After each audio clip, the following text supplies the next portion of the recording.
Un saludo nuevamente, amigos. Vayan hoy unas breves notas sobre la guerra de Ucrania, con las cuales yo pretendo presentar una especie de coordenadas desde las cuales hacerse una idea apropiada de lo que está pasando. Las naciones europeas han puesto todo su empeño en liquidarse unas a otras durante demasiado tiempo. Después de más de 100 años de guerra entre mediados del siglo XVI y mediados del XVII, una vez que comprobaron que no podían destruirse entre sí, acordaron la paz de Westfalia, de donde surgió un orden que consistía en que se vigilaban unas a otras para evitar que ninguna se alzara con la hegemonía sobre las demás. En realidad seguían estando en guerra, si, como advirtió Hobbes, guerra no es batalla, sino disposición a batallar cuando no hay garantía de paz. Tampoco un día nublado, añade Hobbes, tiene que ser un día de lluvia, sino de amenaza de lluvia. En ese estado vivieron las naciones europeas durante varios siglos. Dos terribles contiendas del siglo XX que los europeos, sintiéndose como siempre el centro del universo, llamaron guerras mundiales, hicieron que el orden westfaliano saltara hecho añicos. Lo que quedó, en un campo de batalla devastado por el hierro y el acero, fue un cierto número de naciones que habían sido imperios alguna vez en su historia pasada. Unas cuantas naciones contraídas a las fronteras de sus metrópolis anteriores, que lograron su supervivencia porque fraguaron entre ellas una unión y porque se pusieron a la sombra del árbol de la OTAN, es decir, de la potencia militar de los Estados Unidos de América, en quien delegaron su defensa propia y se dedicaron a convertirse en un parque temático.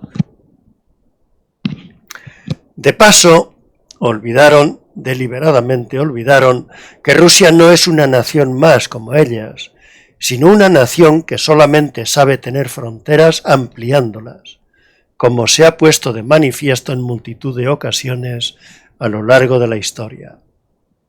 Una de esas ocasiones fue durante el Congreso de Viena de 1815, cuando el zar Alejandro I, un iluminado ortodoxo, pretendió que la civilización rusa se extendiera desde Lisboa hasta Vladivostok. Otra durante el reinado de Stalin, un iluminado soviético, que primero pretendió ampliar el comunismo ruso a todo el planeta y luego, comprendiendo que era imposible, se rodeó de un cinturón de países como Polonia, Hungría, los Bálticos y otros contra Occidente. Con él, con Stalin, tuvo su máxima expansión la Gran Rusia. Putin no hace otra cosa que continuar una saga muy antigua y siempre renovada, de modo que se equivocan quienes le atribuyen a él y no a Rusia el plan de expansión en Europa. El problema de nuestro presente, cuando ya ha transcurrido más de un año desde la invasión de Ucrania, es si estamos acabando una etapa o comenzando otra distinta. Se dirá que si vence Rusia, o si por el contrario vence Ucrania, se habrán acabado nuestras tribulaciones y volveremos a la situación anterior. Pero ninguna de las dos soluciones parece posible.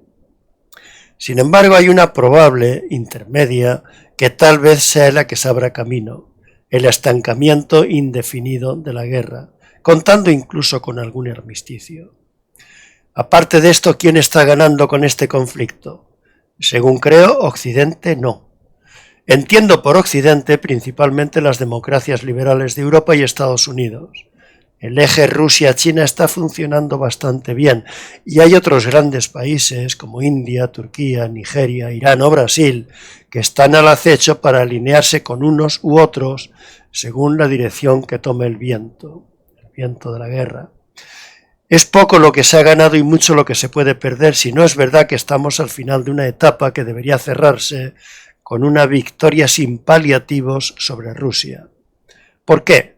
Porque el comienzo de una etapa distinta podría consistir en el desencadenamiento de una guerra atómica cuya magnitud no tendría por qué ser la del Armagedón, que algunos profetas vaticinan. Si pienso que esto es posible, es porque debido a que un mes sí y otro también, Rusia, como el gorila que golpea su pecho con sus manos como si fuera un tambor con el fin de aterrorizar a su adversario, alardea de su armamento nuclear, y que ello impide, por temor a una escalada, que la OTAN destruya el ejército convencional ruso en un par de semanas, como sucedería si tal cosa tuviera lugar. Hasta otro momento, amigos.